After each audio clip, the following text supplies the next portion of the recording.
Bonjour, bienvenue sur cette chaîne YouTube, donc la première vidéo de mon blog vidéo, un blog qui va traiter de l'actualité politique et sociale, aussi bien en Belgique, c'est le pays où je vis, qu'en France.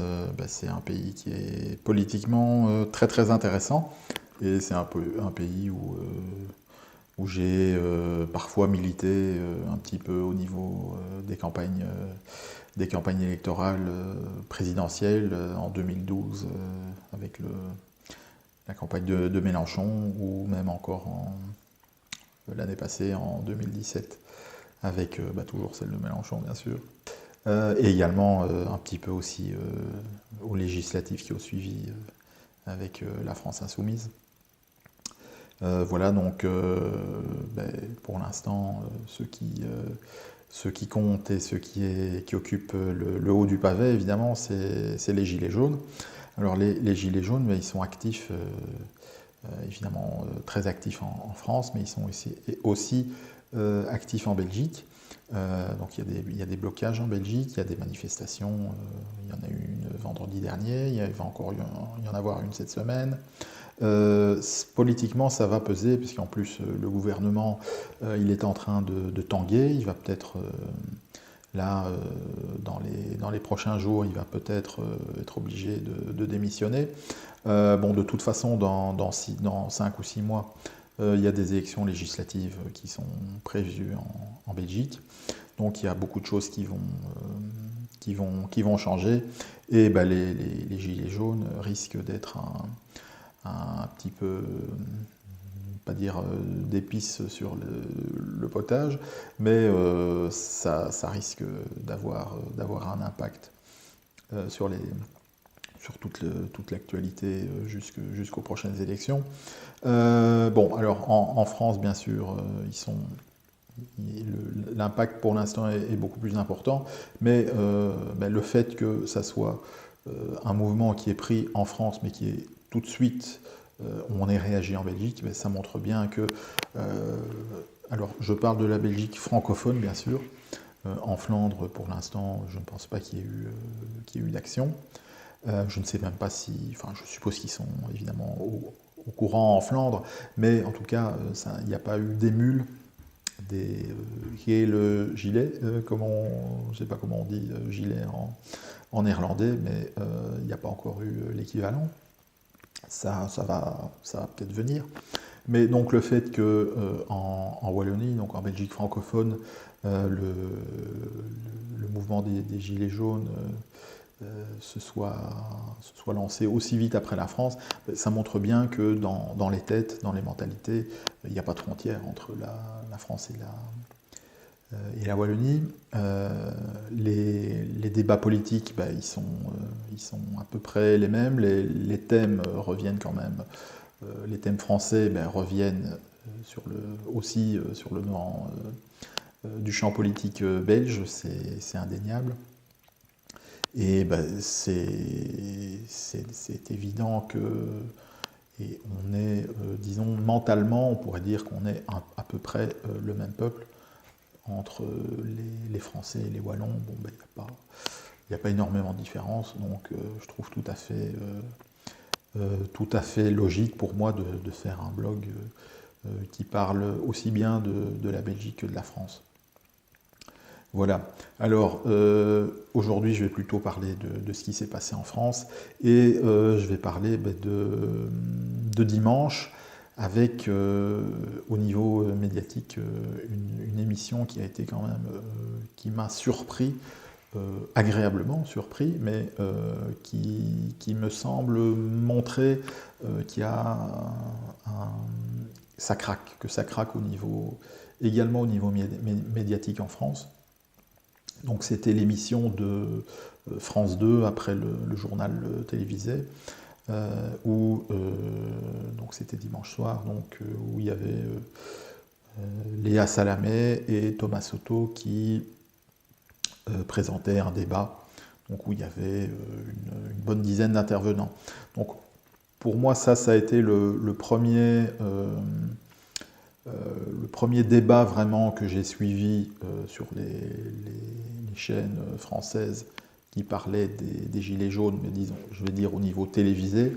Bon, j'ai vu qu'il y avait eu sur LCI une soirée Gilets jaunes, je pense que c'était jeudi ou vendredi, qui était animée par Pujadas. Bon, j'ai zappé là-dessus, j'ai vu la tête.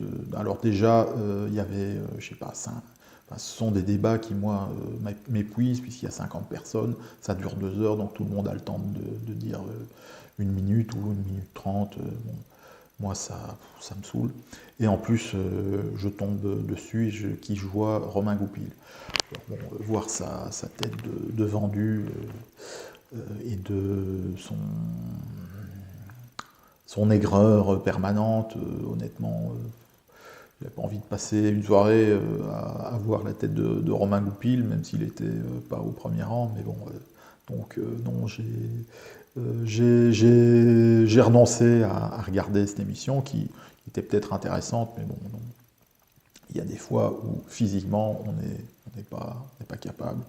Et ben voilà, moi, la tête de Romain Goupil, son aigreur, sa méchanceté vis-à-vis de tout ce qui peut être action collective, enfin, moi ça me débecte. Donc je ne voulais pas regarder ça. Donc le premier grand débat que j'ai vu à la télé au niveau Gilets jaunes, c'est celui de France 2, et émission vraiment intéressante, mais qui me semble donc marquer un cap, parce que c'est le genre d'émission, de plateau, que il y a 3 mois, je pense que c'était impossible de voir ça. Alors, évidemment, il y avait déjà, je pense qu'il y avait 11 personnes. Alors, c'était deux groupes, hein, donc il y a eu 2 parties. Donc, il y avait d'abord 5 personnes qui étaient sur le plateau, et puis il y en a eu 6, si je me souviens bien. Donc, il y avait 2 gilets jaunes. Il y avait Jean-Luc Mélenchon. Bon, c'était surtout parce que Louis intervenait que j'avais envie de voir cette émission, mais enfin, c'était une bonne occasion. Il y avait donc lors de cette première partie, il y avait Thomas Piketty, il y avait Gabriel Attal, donc du gouvernement. Et alors, donc, il y avait quand même une 6e personne, c'était un syndicaliste policier, mais lui ne faisait pas vraiment partie du débat, il était juste là. Donc d'ailleurs, à la fin, il a dit, écoutez, moi je m'en vais, enfin, respectueusement, mais bon, ça faisait 1 heure que ça discutait politique, lui, il n'était pas à sa place, donc il était venu témoigner de la fatigue des forces de l'ordre, mais il n'avait pas d'autres, évidemment pas d'autres sujets lui-même à aborder, donc il se sentait un peu de trop. Donc sur ces 5 personnes, alors donc il y avait les gilets jaunes, il y en a encore eu 2 autres en deuxième partie. Alors, ce qui est très étonnant, c'est de voir que ils ont choisi des gens. Alors ce sont des gens qu'on voit dans d'autres médias, hein. Ce sont des têtes qu'on commence à reconnaître, mais on voit que ce sont des gens qui sont pas venus là simplement pour témoigner de leur ras-le-bol ou pour dire que les fins de mois sont difficiles.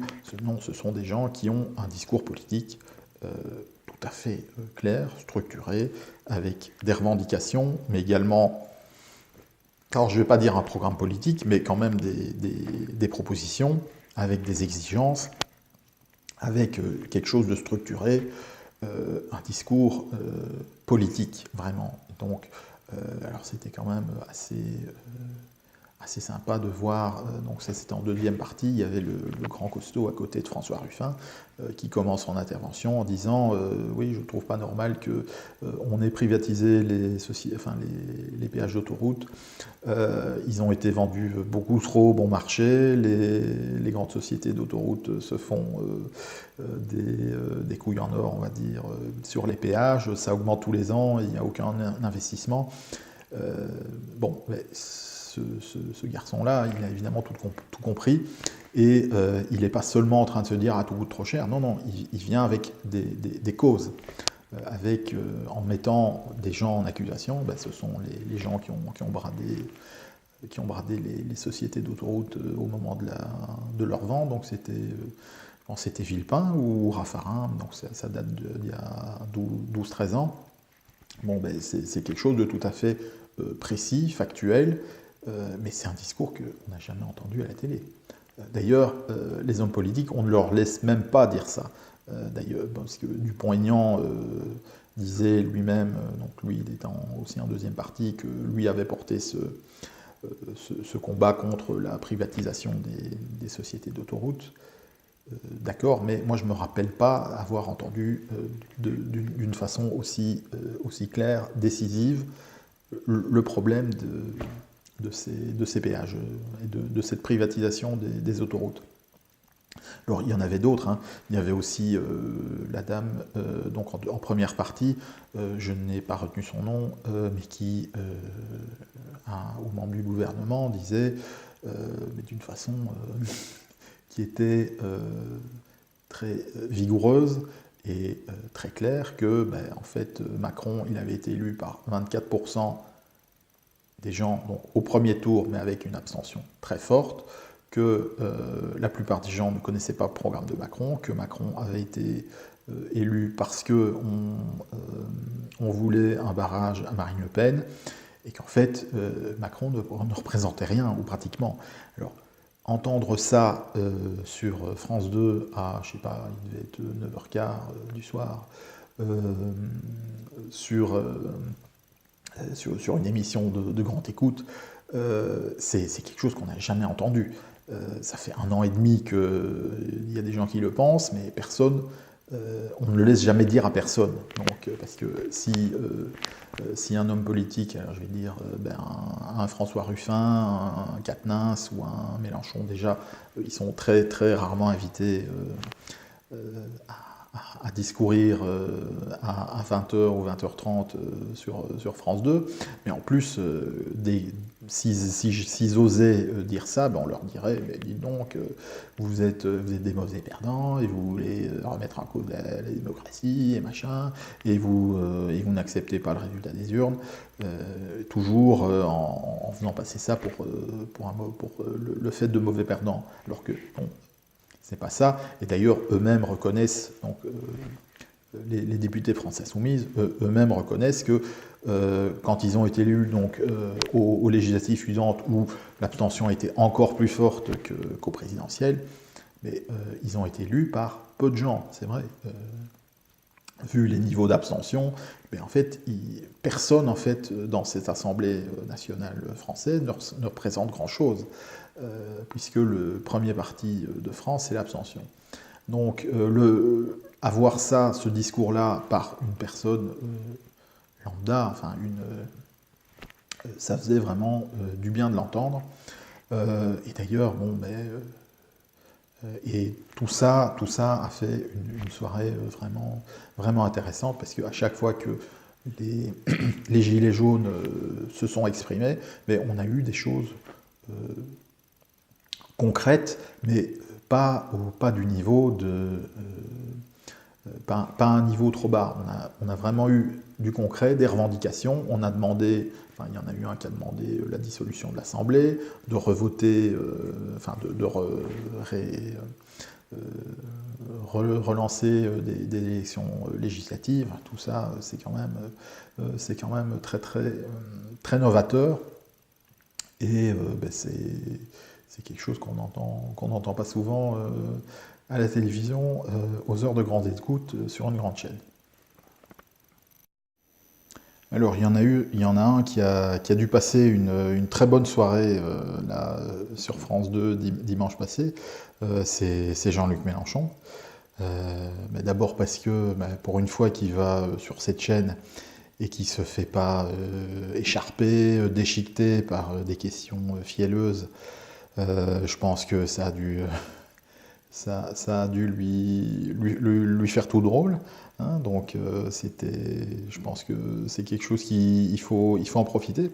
Et en plus, en fait, il a vu à la fois son constat. Donc le constat, c'est ce qu'il a écrit dans son livre, L'ère du peuple, un excellent bouquin où il théorise justement ce qui est en train de se passer. Donc c'est un bouquin je pense qu'il l'a sorti il y a 2 ans, donc c'était avant la présidentielle de 2017, et donc alors je vais pas refaire tout le bouquin, mais bon, en gros, il théorise le fait que à chaque fois que l'humanité double de population, donc c'est ce qui est en train de se passer pour l'instant, mais il y a des changements politiques majeurs, et donc il y a le peuple prend son destin en main. Alors ça peut venir de choses, d'événements tout à fait banals.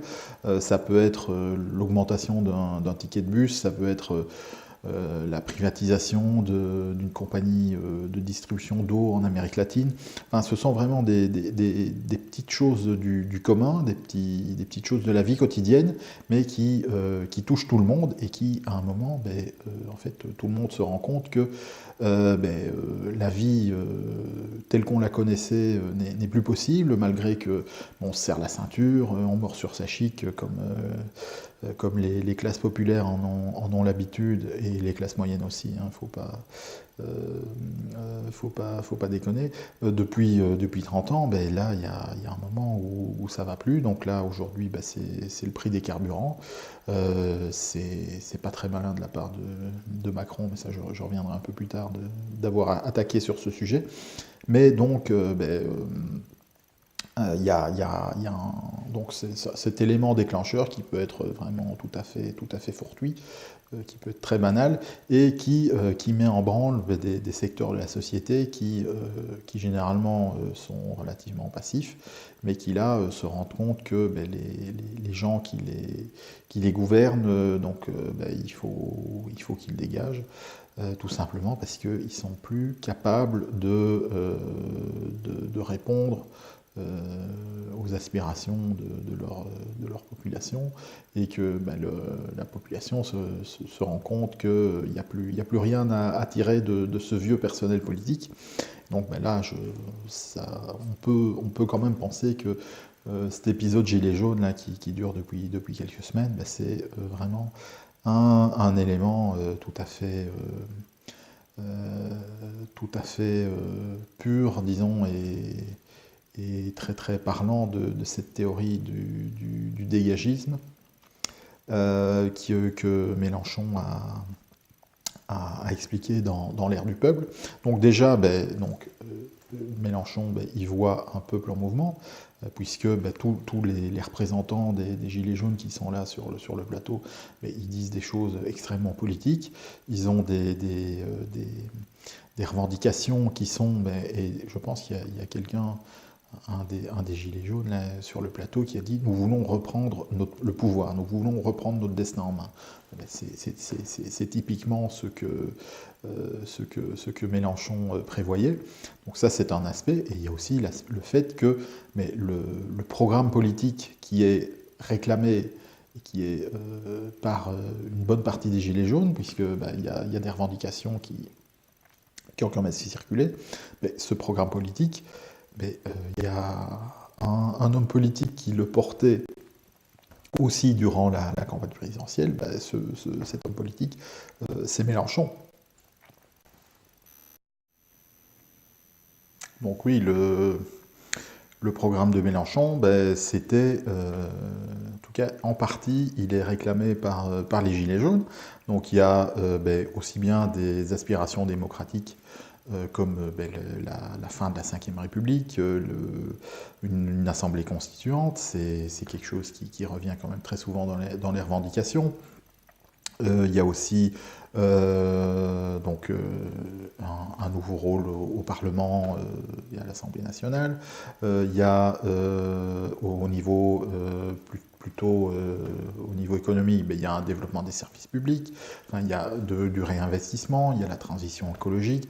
Tout ça, ce sont des choses qui sont portées dans l'avenir en commun, donc dans le programme de la France Insoumise.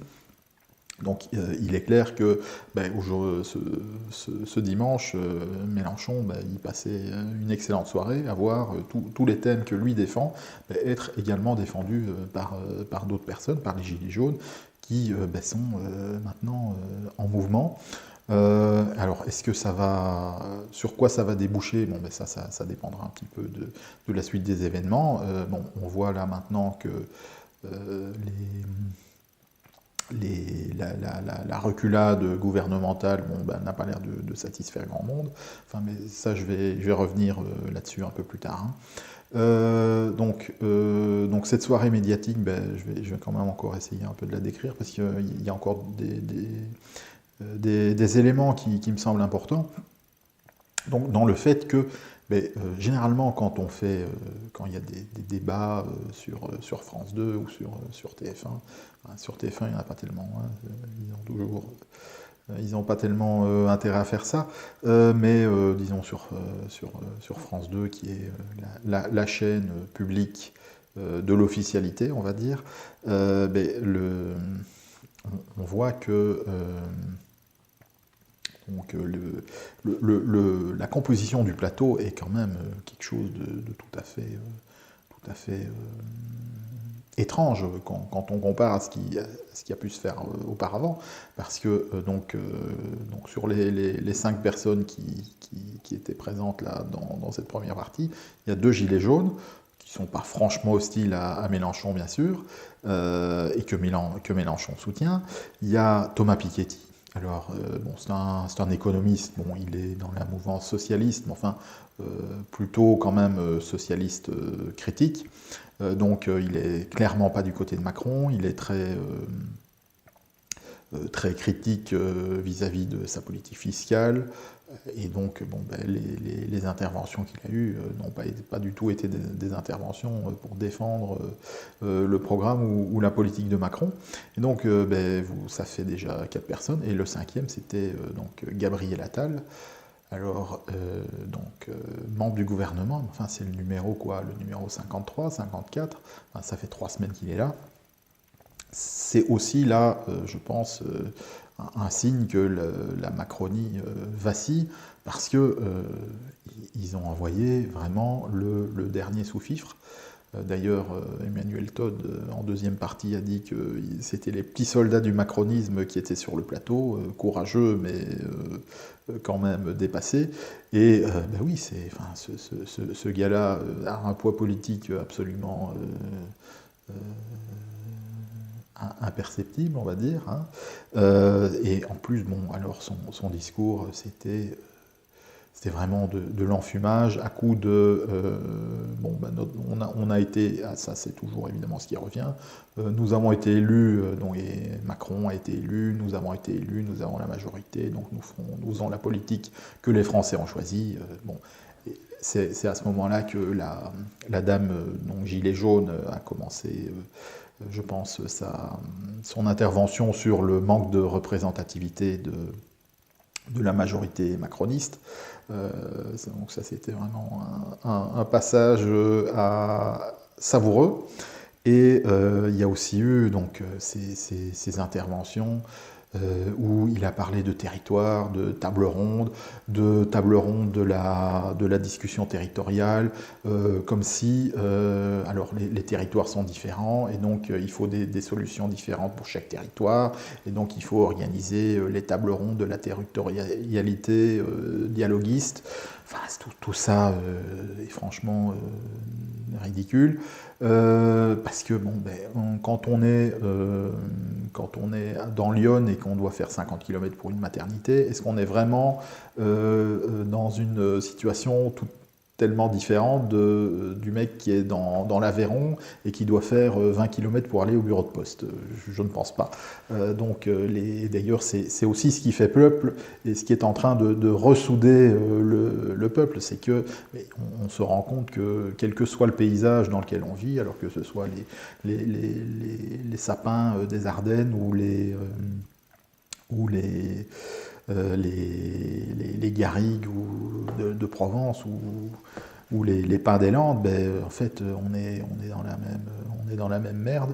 Les salaires, ben, ils sont à peu près les mêmes. Les services publics, ils sont partout en train de fermer.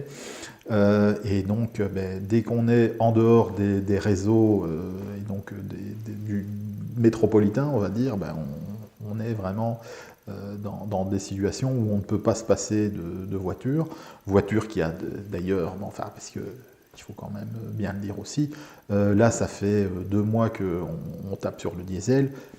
Pendant combien de décennies on n'a pas dit acheter du diesel, c'est bon, continuez, c'est fiscalement c'est intéressant, ça vous permet, ça consomme moins. Enfin, et du jour au lendemain, là, comme ça, il faudrait que tout le monde, enfin, on crache sur le diesel. Bon, évidemment, le diesel, il faut en sortir. C'est tout à fait normal, mais on ne peut pas en sortir comme ça en 3 semaines ou en 6 mois. C'est quelque chose qui doit se faire progressivement, c'est une sortie qui doit être concertée, et il faut donner des alternatives aux gens, et pas des alternatives à la Macron, où on dit bah, je vous donne 4 000 € de prime pour acheter une voiture électrique qui en coûte 30 000. Ça, bon, quand on est au SMIC ou à peine plus haut, c'est tout à fait impossible de se lancer dans des achats pareils. Donc, voilà, donc Gabriel Attal, bah, il a tenu la tranchée avec ses petits bras. Ça faisait en fait du bien de voir que en fait que les macronistes eux-mêmes voient qui n'ont aucun poids en fait dans la société, qui ne représentent rien à part eux-mêmes, et je vais dire des traders, les notaires, peut-être les gros pharmaciens et Bernard Arnault et la famille Muliez, mais à part ça, il n'y a plus personne. Et donc, ben, alors qu'il y a quelques mois, ils auraient eu France 2 leur aurait mis sur le plateau un Jean Quatremer, un Arnaud Le Parmentier, un Dominique Seux, enfin des gens qui allaient, ou même un Alexandre Jardin, enfin des gars qui allaient faire du blabla, du poteau-poteau pour défendre un peu la Macronie, et pour dire qu'il y a les déficits, qu'il y a les critères de Maastricht, les 3%, machin, et que rien n'est possible. Bon, ben, tous ces gens-là, en tout cas, dimanche, ils n'étaient pas là. Et ça fait quand même du bien de voir un débat, alors qui est certes un peu déséquilibré dans le sens disons, de la gauche critique. Enfin, on a eu tellement de plateaux où il y a un pauvre insoumis qui se fait massacrer, enfin, bon, qui se défend, mais qui se fait harceler par toute une bande de macronistes ou de fillonistes ou de juppéistes ou de tout ce qu'on veut. Tout ça faisait du bien. Et il y avait aussi, bonne chose, il n'y avait pas sur ce plateau un écologiste mou du genou du style Yannick Jadot ou je sais pas moi l'autre, comment il s'appelle, celui qui a fait une sorte de débat avec Raoul Edebeau sur Mediapart, David Cormand, oui, encore un de ces gars mous comme une anguille, qui sont là, oui, on veut, mais on ne peut pas, enfin bon. Non, là, il n'y avait pas, le macronisme s'est retrouvé seul sur le plateau, sans alliés, sans tous ces gens qui ne représentent qu'eux-mêmes, mais qui sont quand même systématiquement invités sur tous les plateaux, et ben, ça fait vraiment du bien. Donc ça, c'était la première partie, et en plus de ça, il y avait encore des interventions. Donc entre les deux, il y avait Natacha Polony, je pense, qui n'est pas non plus un soutien du macronisme, donc qui en a remis une couche. Très intéressant d'ailleurs ce qu'elle a dit. On est dans un rond-point, il n'y a que des sens interdits, il y a l'impossibilité de revoir les traités, il y a les critères des 3%, il y a la dette, il y a ceci. Ben, en fait, il faut enlever les sens interdits et on retrouve de la politique. Donc c'était vraiment intéressant ce qu'elle a dit. Il y avait Brice Teinturier, bon ça c'est le sondologue dont on ne peut pas se passer, et même Nathalie Saint-Cric a s'est rendu compte que Macron était foutu.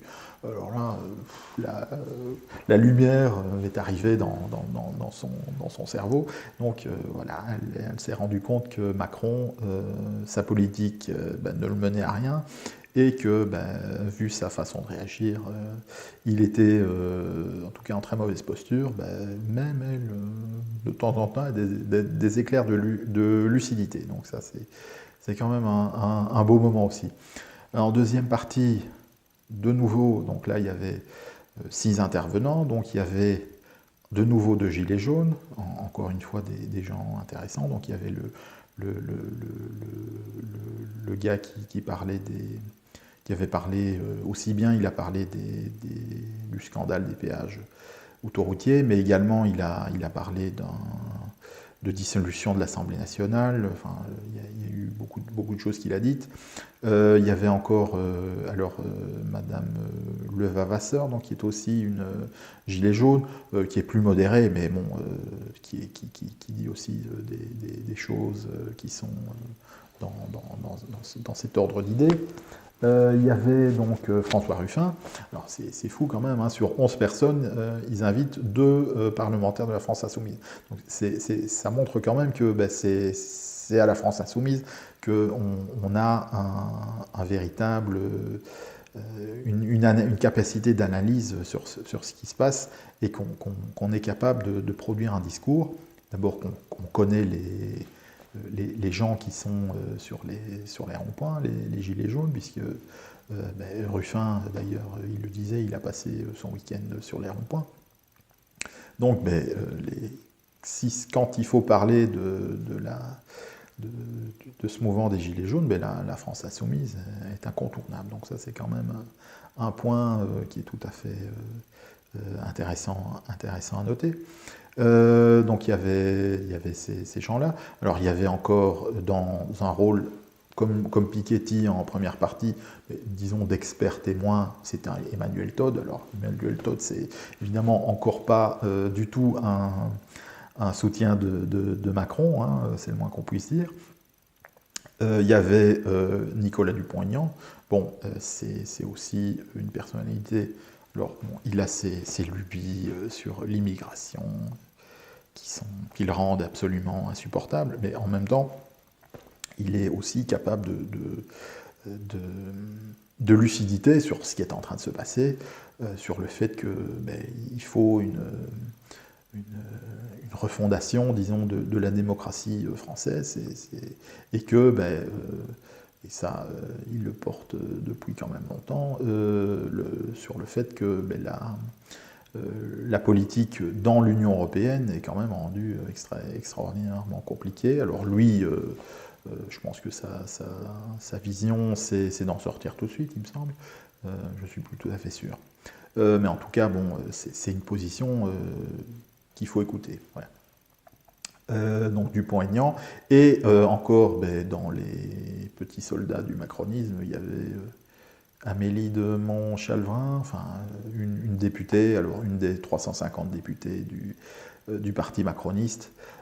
Donc on est dimanche soir, après un week-end pareil, sur la chaîne publique française, on fait quand même un grand débat, et le parti macroniste, il peut seulement envoyer Gabriel Attal, le numéro 53 du gouvernement, et une députée, comme il y en a 350 autres, parce que, ça je vais faire une petite parenthèse, c'est que, et ça c'est un des gros problèmes qui se pose à Macron, c'est qu'il n'y a aucune figure n'émerge. Il n'y a personne, enfin, sur leur qualité de député, les macronistes n'émergent absolument pas. Donc on ne connaît personne, enfin tous ces gens sont à peu près interchangeables, ils racontent la même chose, et je ne parle pas simplement du débat de dimanche, mais à chaque fois qu'on les voit, on a l'impression de voir d'entendre la même chose. Et donc tous ces gens, ben, il y a personne qui émerge. Les seuls qu'on connaît un petit peu, ben, ce sont des gens qu'on connaissait d'avant. Donc il y avait Villani, le mathématicien. C'est dommage qu'il ne soit pas venu dimanche, ça aurait fait le ruban bleu contre les gilets jaunes. Bon, ça aurait été marrant. Mais donc il y a Villani. Qui y a d'autres? Il y a Au Petit, là, qui est, elle, j'ai vu son intervention, parce qu'elle était à l'émission de Pujadas, la LCI, dont je parlais précédemment, qui s'est quand même distinguée par enfin, le caractère absolument grossier et totalement démagogique de ses critiques vis-à-vis des Gilets jaunes. Donc son petit-fils a dit à sa mamie « Mamie, j'ai peur que tu ne rentres pas ce soir, les Gilets jaunes vont te massacrer. » Non, enfin, et elle dit ça à la télé. Enfin, bon. Donc Au Petit, mais c'est une ancienne des grandes gueules de RMC, le programme le plus consternant de la radio française. Donc il y a ça, il y a encore Bonnel qui est plus ou moins connu, je pense qu'il était aussi membre des grandes gueules, mais sinon, à part ça, il n'y a personne dans toute cette masse de députés qui émerge. Donc là, il y avait Amélie Machin de Montchalin, là, qui est, alors j'ai été voir un peu son pédigré. C'est encore sympa, quoi. Hein. Enfin, elle grenouille à la fois dans le monde des affaires et dans la politique. Elle a été jupéiste, elle est passée chez Macron. Enfin, c'est sympa, mais bon, ça n'en fait pas quelque chose. Enfin, ce qu'elle a à dire n'est pas très intéressant. Donc elle, Attal, c'était le côté territorialité du dialogue et de la table ronde. Et elle, ça a été d'essayer de catégoriser, mais alors à l'extrême, hein, donc de diviser tout en problèmes du concret. Bon, c'était les deux gilets jaunes qui étaient en face d'elle l'ont quand même gentiment renvoyé dans les cordes. Et puis alors il y a eu ce passage qui a été consternant, où elle a commencé à accuser François Ruffin d'être un amateur de guillotine et de potence. Enfin, il y a un moment quand même où il faut se réveiller, quoi. Et donc accuser, évidemment toujours la France insoumise, d'être en fait le gros, enfin de manipuler les masses, on va dire comme ça, et d'être là avec la fête à Macron, comme si la fête à Macron avait été la même chose que ce qui s'est passé là autour de l'Arc de Triomphe samedi passé. Tout ça, bon, c'est assez concernant. Donc voilà, ça c'était au sujet de Amélie de Montchalin, là. Il y a encore un petit sujet là, parce que justement je parlais de l'Arc de Triomphe. Rappelez quand même que l'Arc de Triomphe, ce n'est pas un symbole républicain. Il faut quand même un peu... C'est pas parce qu'il y a des huiles républicaines qui vont tous les ans... et qui ont tout à fait raison de le faire, hein, d'aller saluer la flamme du soldat inconnu, que c'est un symbole de la République. L'Arc de Triomphe, c'est un monument à la gloire des armées révolutionnaires et impériales, donc l'armée française qui, de Valmy à Waterloo, on ne va pas dire Waterloo, on va dire Ligny, c'était 2 jours avant, c'est terminant sur une victoire. Donc c'est la gloire des armées de Valmy à Ligny. Donc, et vous avez sur l'Arc de Triomphe, vous avez le nom des généraux. Alors bon, c'est vrai que certains généraux sont morts, sont des généraux républicains, puisqu'ils sont morts durant la période républicaine. Donc il y a Hoche, Marceau, Kléber. Mais bon, il y a aussi tous ceux qui ont fait carrière sous la République et qui l'ont terminé sous l'Empire. Excusez-moi, mais Murat, Berthier, Marmont, c'est pas des symboles républicains. Enfin, donc tout ça. Enfin, donc l'Arc de Triomphe n'est pas un symbole républicain, c'est un monument de Paris qui a tout à fait sa place et sa légitimité, bien sûr, et je ne dis pas qu'il faut aller le taguer, mais c'est pas comme si on allait... Enfin, c'est pas du tout un monument qui représente la République. Alors sinon, on va aussi dire que la Tour Eiffel, ça représente la République, ou bien que, je sais pas moi, Notre-Dame de Paris, ou la basilique du Sacré-Cœur. Enfin, il faut arrêter d'essayer de toujours dramatiser en disant que tout est un symbole de la République. Ce n'est pas vrai. D'ailleurs, l'espèce de... Enfin, c'est un bas-relief, c'est pas non plus Marianne, hein. Enfin, je ne pense pas que ce soit le cas. Et c'est vrai qu'il y a la flamme du soldat inconnu, mais là encore, le soldat inconnu, c'est pas un symbole républicain, c'est un symbole de l'armée française qui a gagné la guerre de 14-18. C'est un hommage à l'armée française qui a gagné la guerre. C'est pas... Bien sûr, c'était l'armée de la République, mais c'est pas non plus, c'est pas un symbole républicain. Il a tout à fait il est tout à fait honorable de célébrer le soldat inconnu. C'est pas du tout, j'ai pas du tout envie de critiquer ça, mais ce n'est pas le symbole de la République. Il faut arrêter de tout mélanger. Voilà, donc ça c'était à propos de l'Arc de Triomphe. Voilà. Voilà, donc après cette petite digression sur l'Arc de Triomphe, je vais en revenir à la composition de cette émission.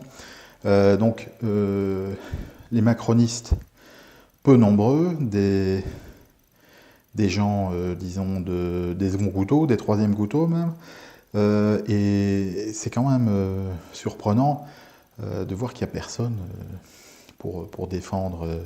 Enfin, du gouvernement. Alors, je ne dis pas que Castaner devait y aller. Hein. Je pense qu'il avait autre chose à faire, mais il y avait sûrement quand même des gens un peu plus connus qui auraient pu être présents. Donc, ça montre, à mon avis, une certaine forme de désertion. Parce que, bon, mais de l'autre côté, il y avait quand même Mélenchon. C'était quand même le 4e de la présidentielle, 2 fois candidat à l'élection présidentielle, le président du groupe parlementaire d'opposition. Il y avait Ruffin, donc François Ruffin, mais c'est aussi une des figures de l'Assemblée nationale. Hein. Je sais bien que les macronistes le détestent, mais c'est une voix qui porte, c'est quelqu'un qui... C'est un des ténors, on va dire, de l'Assemblée nationale. Il y avait encore Dupont-Aignan. Bon, tout ce qu'on peut dire sur lui, d'accord, mais lui aussi a été 2 fois candidat aux élections présidentielles. C'est aussi une voix qui porte. Il y avait encore, alors, hors plateau, donc en duplex, il y avait Éric Ciotti qui est intervenu. Bon, il n'a rien dit d'intéressant, mais c'est aussi une figure importante de son parti.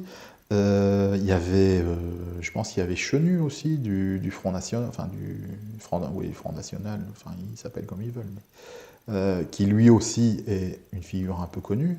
Donc, et face à lui, face à ces gens qui ont un certain statut, ben, on a de nobody, on va dire, de no names du macronisme. Donc ça montre que ça marche pas, quoi. Le parti de Macron, ils ont élu un nouveau délégué général. Bon, on sait pas, lui non plus, on sait pas trop qui il est, mais ça montre que le parti macroniste n'est pas du tout en bonne position. Bon, ça, on pouvait s'en douter, mais ça fait quand même... là, c'était vraiment quelque chose de très visible, on va dire. Alors, que dire d'autre de cette soirée? Donc, il y a encore eu 2 interventions de gilets jaunes, mais qui étaient en duplex, et qui, là aussi, montraient... alors, c'était des gilets jaunes modérés, donc parce qu'il y a eu... un appel des gilets jaunes, soi-disant modérés, qui a été relayé par le journal du dimanche. Alors, bon, moi je veux bien, il s'appelle modéré, mais dans ce que j'ai entendu, alors certes c'est des gens qui veulent pas de violence, mais enfin je pense pas que les autres en veuillent aussi de la violence, donc, mais j'ai pas senti énormément de différence entre leur discours de gilets jaunes modérés et le discours de ceux qui étaient en plateau, qui étaient eux des gilets jaunes pas modérés. Donc c'était à peu près la même chose.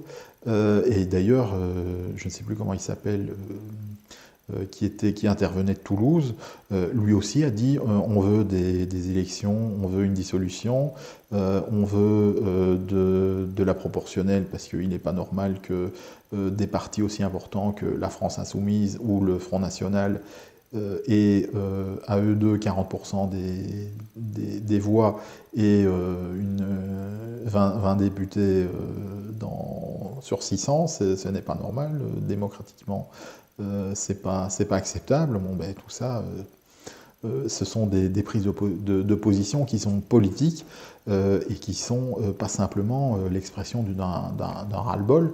Non, c'est des choses qui sont intéressantes et d'ailleurs, ben, en fait, il n'y a pas grand-chose à redire à ça. Il n'est pas normal que... alors, la France Insoumise, bon, moi je suis membre de la France Insoumise, donc je trouve ça tout à fait injuste, mais il n'est pas non plus normal que le Front National soit relégué à aussi peu de députés, malgré le fait qu'on les déteste, ils représentent un certain nombre de Français, et donc ils devraient avoir une représentation parlementaire qui soit plus en accord avec leur poids dans la société.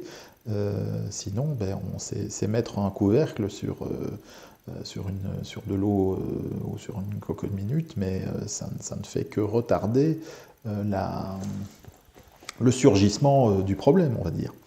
Voilà, donc ça c'était à propos de cette émission. Donc maintenant je vais parler de ce qui s'est passé donc donc hier il y a eu l'annonce d'Édouard Philippe.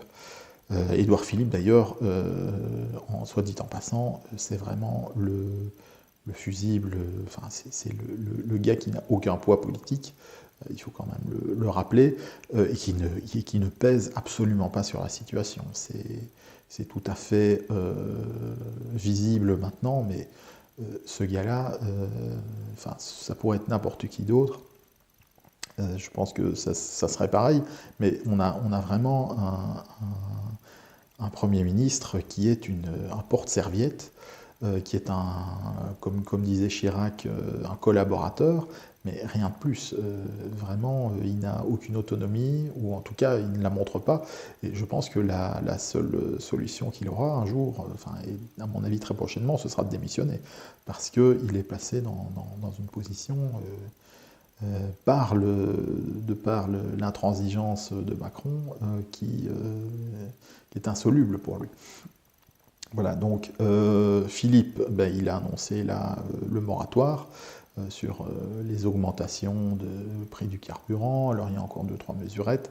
Bon, je pense que ça n'a pas satisfait grand monde, parce que bon, ben, tout le monde voit que c'est un écran de fumée, et que ben, c'est pas les gilets jaunes aujourd'hui, peut-être qu'il y a un mois, ça les aurait satisfait, mais là maintenant, la parole se libère, les revendications ne cessent d'augmenter, se deviennent de plus en plus politiques, et donc c'est pas avec petite... même si demain il annonçait l'arrêt définitif de l'augmentation des prix, ce serait à mon avis inaudible. Et on est arrivé à un point où c'est toujours trop peu, trop tard. Et le macronisme est en train là de montrer ses limites. Je pense que c'est parce que, enfin, Macron n'est pas un homme politique. Ça a été un avantage pour lui pendant la campagne présidentielle, mais au pouvoir, en fait, c'est un très gros inconvénient pour lui, parce que, ben, en fait, il n'a aucun des réflexes de l'homme politique. Et donc, mais il se comporte pas comme quelqu'un qui doit assurer sa réélection. Alors, c'est vrai que parfois, cet intérêt pour la réélection empêche les hommes politiques de prendre des décisions courageuses. Mais là, on n'en est plus là. Et donc, lui, en fait, il ne connaît pas le monde politique intimement, on va dire. Donc, lui, il n'a jamais été gagné un canton, ou une élection municipale, ou une législative partielle, serrer les mains, faire du porte-à-porte, je pense qu'il n'a jamais fait ça. D'ailleurs, bon, il a été membre d'un parti politique, il a été membre du PS, mais pendant 1 an ou 2, je pense. Qu'est-ce qu'il a fait à ce moment-là? Est-ce qu'il a tracté? Est-ce qu'il a été sur les marchés? Est-ce qu'il a servi les cafés lors des réunions de section ou préparé les sandwichs? Ça m'étonnerait. Hein. Donc, s'il y a des témoins de son activité au PS quand c'était la mode d'être au PS, ce serait sympa de le faire savoir, parce que on voit bien que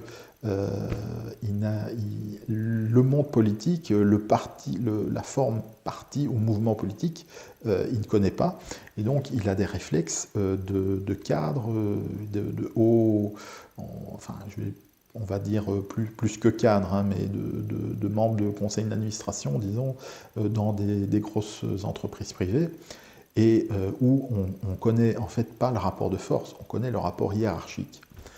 Donc, et son attitude, alors c'était avant, ça date il y a quelques mois, mais c'était significatif, c'est quand il va, je pense que c'était à Colombey les 2 églises, là où il se fait apostropher par des retraités.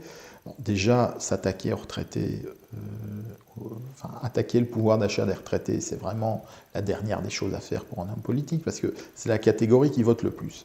Donc si on veut assurer se faire battre à l'élection suivante, on attaque les retraités. Donc lui n'a pas compris ça, donc il attaque les retraités, et il se fait prendre à partie, et tout ce qu'il a à leur dire, c'est arrêtez de vous plaindre. Ça, c'est le discours d'un haut cadre ou d'un grand PDG de, je sais pas moi, du Crédit Lyonnais ou de Carrefour, qui va voir en province, là, qui fait une tournée des popotes ou des agences bancaires, et bon, on va lui dire, écoutez, il y a un produit financier, là, on n'arrive pas à le vendre, ou il y a une assurance, bon, les clauses sont impossibles à vendre, et tout ce qu'un grand dirigeant va dire, c'est que, écoutez, les petits gars, moi je m'en fous, je suis là pour botter des culs, si vous n'êtes pas d'accord, il y en a d'autres qui attendent dehors pour prendre votre place, et vous avez qu'à les vendre, hein, vos produits, mes produits, enfin les produits de la boîte, et le reste, j'en ai rien à foutre. Donc ça, c'est un discours de Macron, en fait. C'est son genre de discours, c'est pas du tout le discours d'un homme politique. Macron, à qui il fait un peu penser à Balladur, hein, une sorte de Balladur jeune, mais même si Balladur était vraiment très peu à l'aise avec les gens, c'était pas une bête de scène, hein, mais Balladur, il n'avait pas l'air de mépriser les gens. Il était très distant, mais il n'avait pas l'air de les mépriser, alors que Macron, lui, c'est vraiment la totale. Il connaît pas les gens, il les méprise, et ça se voit. Et en plus, quand il leur répond, c'est toujours sur le ton de celui qui sait, de celui qui connaît le problème. Et en fait, les gens qui viennent l'apostropher, c'est une bande d'emmerdeurs, quoi, en gros, hein. Parce que lui, il a la solution, il connaît. Et bon, ça, c'est évidemment pas la bonne stratégie pour un homme politique. Et donc, ce manque Alors je ne dis pas qu'il n'a pas de sens politique, parce que sinon il n'aurait pas été élu, mais le fait qu'il n'ait jamais vraiment participé à une élection, parce que l'élection présidentielle qu'il a eue là, en fait il s'est contenté d'aller dans quelques meetings, il a profité des couvertures de Paris Match, VSD, Voici, Gala avec Mamie. Et pour le reste, bon, les médias lui ont déroulé le tapis rouge. On a fait un gros ramdam autour de Marine Le Pen qui allait être élue au premier tour. Et donc, ben lui, on l'a fait apparaître comme le sauveur, hein, comme le bouclier anti-Front National. Et bon, ben il a eu une élection, je ne vais pas dire facile, mais en tout cas, il n'a pas dû puiser dans... c'est pas du tout l'élection de Chirac la première fois, là, en 95, où il a dû mouiller le maillot. Lui, Macron, il a été faire quelques meetings, il a été d'ailleurs assez ridicule, mais bon, personne, enfin, ça n'a pas... Enfin, les médias de l'officialité ne l'ont jamais relevé, les meetings étaient vides, mais bon, on a fait comme s'ils étaient pleins. Et ben, tout ça lui a assuré une élection assez tranquille. Donc maintenant, là, il est dans le dur. Donc il ne connaît pas la vie d'un homme politique. Il ne connaît pas non plus très bien le fonctionnement d'un parti. Et donc, ça a aussi des effets. C'est que quand vous n'avez jamais vraiment fait partie d'un parti, ben, il y a tout un réseau, disons, de solidarité, d'amitié, des liens personnels que lui n'a visiblement pas.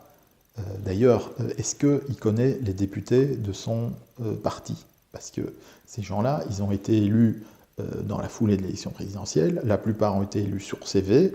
Est-ce qu'il en connaît beaucoup? J'ai des doutes là-dessus. Et alors, ces gens-là, tous ces députés, ils lui doivent leur carrière politique, parce que sans Macron, jamais tous ces gens n'auraient été élus, parce que c'était quand même des débatteurs assez médiocres. Ce sont des gens qui n'ont pas beaucoup d'idées, et donc ils lui doivent leur carrière politique. Mais en même temps, est-ce que la carrière politique ou est-ce que la vie politique les intéresse? Beaucoup, ce sont des gens du privé. Ils gagnent peut-être moins en étant à l'Assemblée que dans leur carrière précédente. Ils s'emmerdent beaucoup plus parce que là, tu votes en cadence, tu n'as rien le droit de faire, tu n'as pas le droit d'aller soutenir les amendements des autres.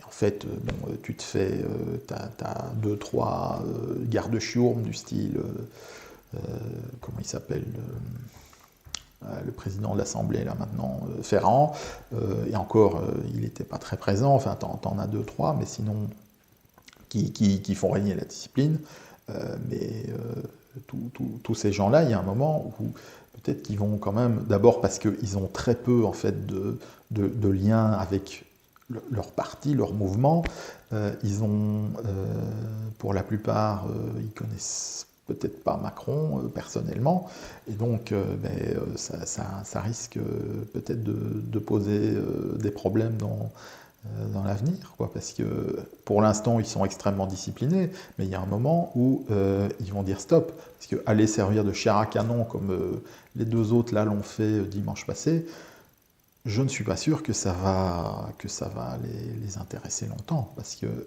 là, ils sont quand même en train de se rendre compte peut-être d'une chose, c'est que leur base sociale, leur base électorale, elle est extrêmement fragile, et elle est en train, comme les falaises, de s'effriter progressivement. Et si il reste d'un côté, il va y avoir le peuple, de l'autre Macron et ses 300 députés, et entre les deux, il y aura les CRS.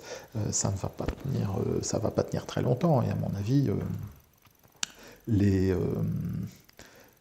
les députés macronistes risquent un jour de faire des sections. D'ailleurs, il n'y a personne pour aller défendre la politique de Macron sur un plateau comme dimanche, un plateau aussi important. Donc c'est quand même un signe.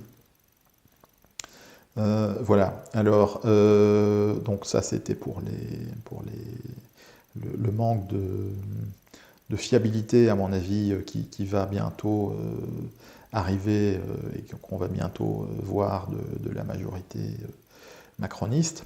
Alors, qu'est-ce qui va se passer? Bon, moi, j'ai pas de boule de cristal, bien sûr, mais Macron, bon, là, il a cédé le petit minimum juste pour essayer de voir et de trouver une échappatoire, de diviser le mouvement des gilets jaunes, on va dire. Ça n'a pas l'air de marcher. Et si ça continue, quelles sont les voies les plus probables? Macron n'a pas l'air d'être le gars qui va négocier. C'est un gars extrêmement rigide, il croit tout savoir sur tout. Il a d'ailleurs la bonne solution. D'ailleurs, la bonne solution, c'est la solution qu'on lui a fait avaler quand il était à l'ENA, qu'on lui fait avaler quand il va discuter à la Commission européenne ou avec Merkel ou avec tout ce panel de gens-là. Lui, c'est un homme qui est le système incarné. Donc il y a très peu de chances qu'il décide d'affronter le système, parce que dès qu'il va vraiment... si jamais il avait l'envie de dire, bon, je cède, je vais accorder aux Gilets jaunes rien qu'une partie de ce qu'ils réclament, ça va se déchaîner contre lui. Et de toute façon, c'est pas du tout dans son caractère, j'ai pas du tout l'impression. Donc, alors, il reste encore la stratégie du pourrissement. C'est une stratégie qui est encore jouable, parce que dire Macron est foutu, on l'a déjà dit avant, au moment de la SNCF, au moment du Code du travail, parce qu'il y avait aussi bon, c'était des mouvements tout à fait différents, hein, mais il y avait aussi une forte opposition. Et je pense parfois on a un peu crié victoire trop vite, ou crié sa défaite trop rapidement.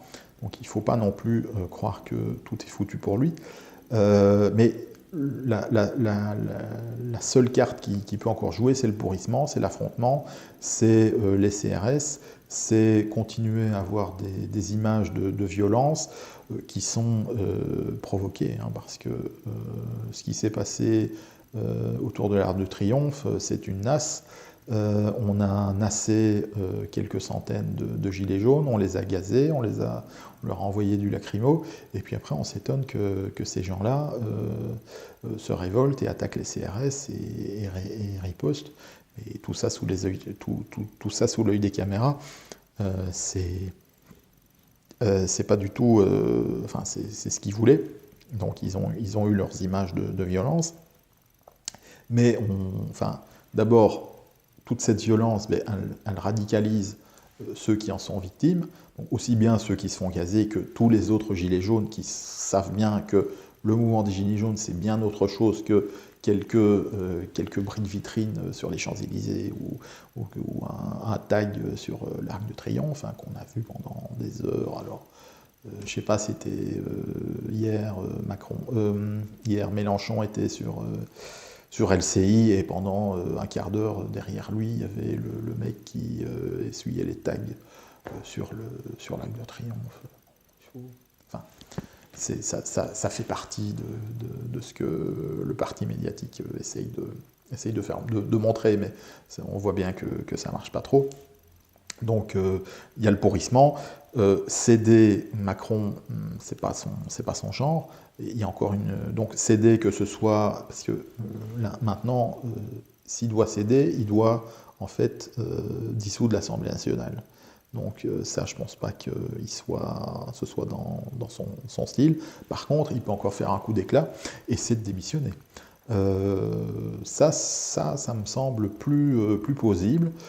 C'est de dire, bon, ben, c'est de la vacance du pouvoir, en fait. C'est de s'en aller, de dire, bah, décidément, les Français sont des imbéciles, ils n'ont rien compris. Et malgré bah, la, le suffrage universel qu'il a apporté là il y a 1 an et demi, bah, c'est de dire, bon, voilà, moi j'arrête parce que ça ne marchera pas.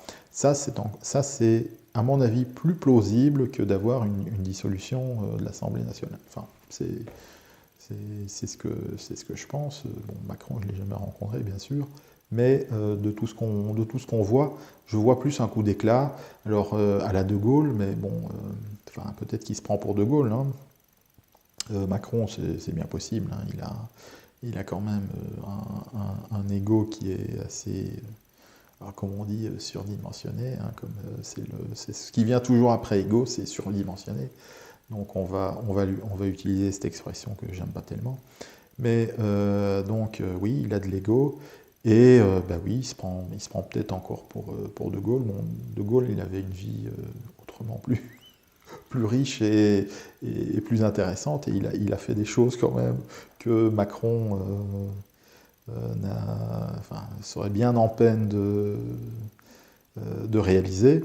Mais oui, c'est peut-être une possibilité, c'est d'entrer, ben, voilà, d'être le deuxième président démissionnaire de la Ve République après le général de Gaulle. Ben, ça pourrait lui faire peut-être le petit hocher ou la petite sucette de récompense pour lui, pour rentrer dans l'histoire. Mais bon, donc, il y a le pourrissement. Mais ce qu'on sent bien, c'est que là, les 3 ans, enfin, ça ne va pas continuer comme ça. Ça, c'est clair. Édouard Philippe, il ne va pas rester en 2022, c'est impossible. La majorité va craquer, ça c'est aussi quelque chose qui est tout à fait... Enfin, ça se voit, ça se sent. Et donc, ben, il va y avoir des bouleversements considérables, donc ben, ça sera très intéressant à voir. Allez, bravo les Gilets jaunes, continuez, hein, parce que on vous soutient partout. Enfin, tous ceux qui veulent voir le peuple retrouver la parole et retrouver le destin, reprendre son destin en main, ben, ils sont derrière les Gilets jaunes. Voilà. À bientôt.